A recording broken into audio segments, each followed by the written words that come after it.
শুভ সকাল বন্ধুরা, আরেকটা নতুন পর্বে তোমাদের জানাই অনেক ভালোবাসা, অনেক স্বাগত। আই হোপ তোমরা অনেক ভালো আছো, সুস্থ আছো। আমি তোতার রূপকথা সুন্দরবনের ছোট্ট একটা গ্রাম থেকে বলছি। সকালবেলা ঘুম থেকে উঠে চাতরে চলে যাচ্ছি, কারণ চাতরে পাখি বসেছে কিনা দেখতে। কিন্তু ধান যে ফেলা হয়েছে ইঁদুরও লেগেছে, জানি না এবছরে পাতা হবে কিনা।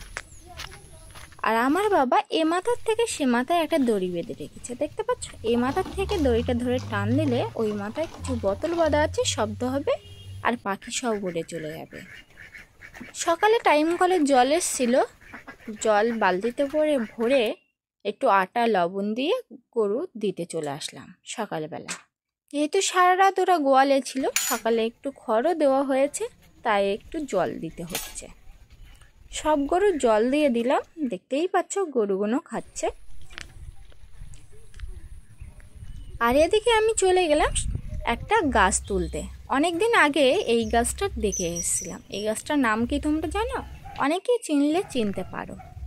আমাদের বাড়ির দিকে কিন্তু এই গাছটার নাম আছে খুদগৌড় পাতা, কিন্তু এই গাছটার আরেকটা নাম আছে ভিংরাজ।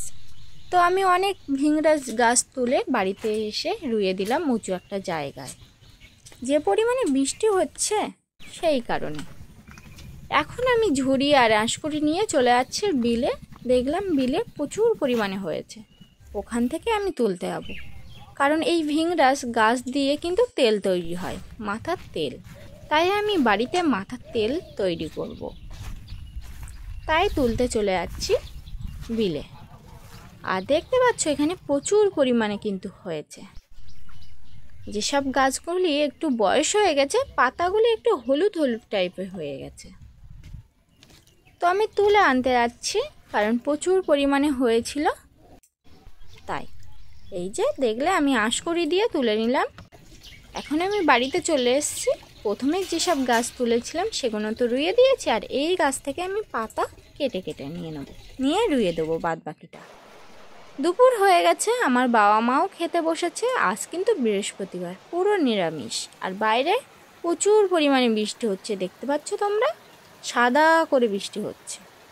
গরুগুলো সব গোয়ালে বেঁধে রাখা হয়েছে, কারণ এই বৃষ্টিতে বাইরে ওদের বাঁধাই যাচ্ছে না।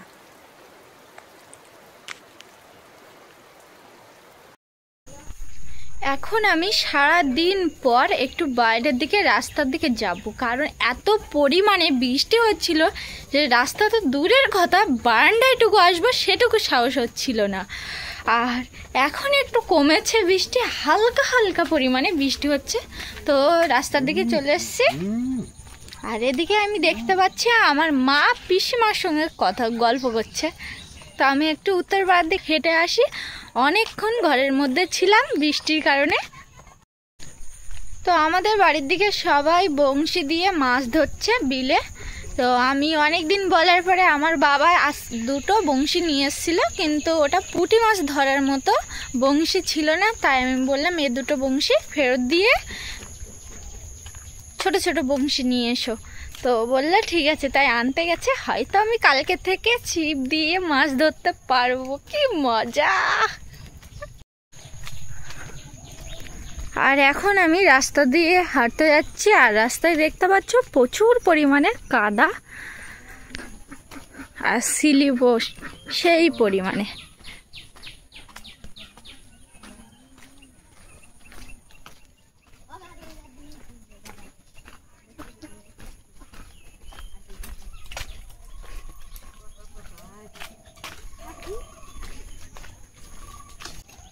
কিচ্ছু বলবে না।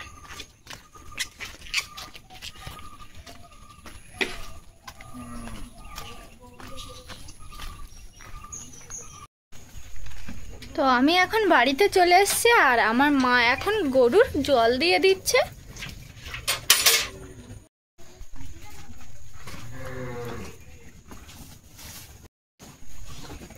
সারা দিনটা বৃষ্টি হচ্ছিল বলে আমার বাবা গোয়াল ঘরে কিন্তু গরু বেঁধে রেখেছে।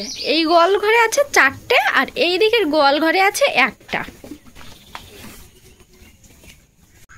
এদিকে হাঁস সব বাড়িতে চলে এসছে, কারণ সন্ধ্যা হয়ে যাচ্ছে, ওদেরকেও হাঁসের ঘরে দিয়ে দিতে হবে, তার জন্য।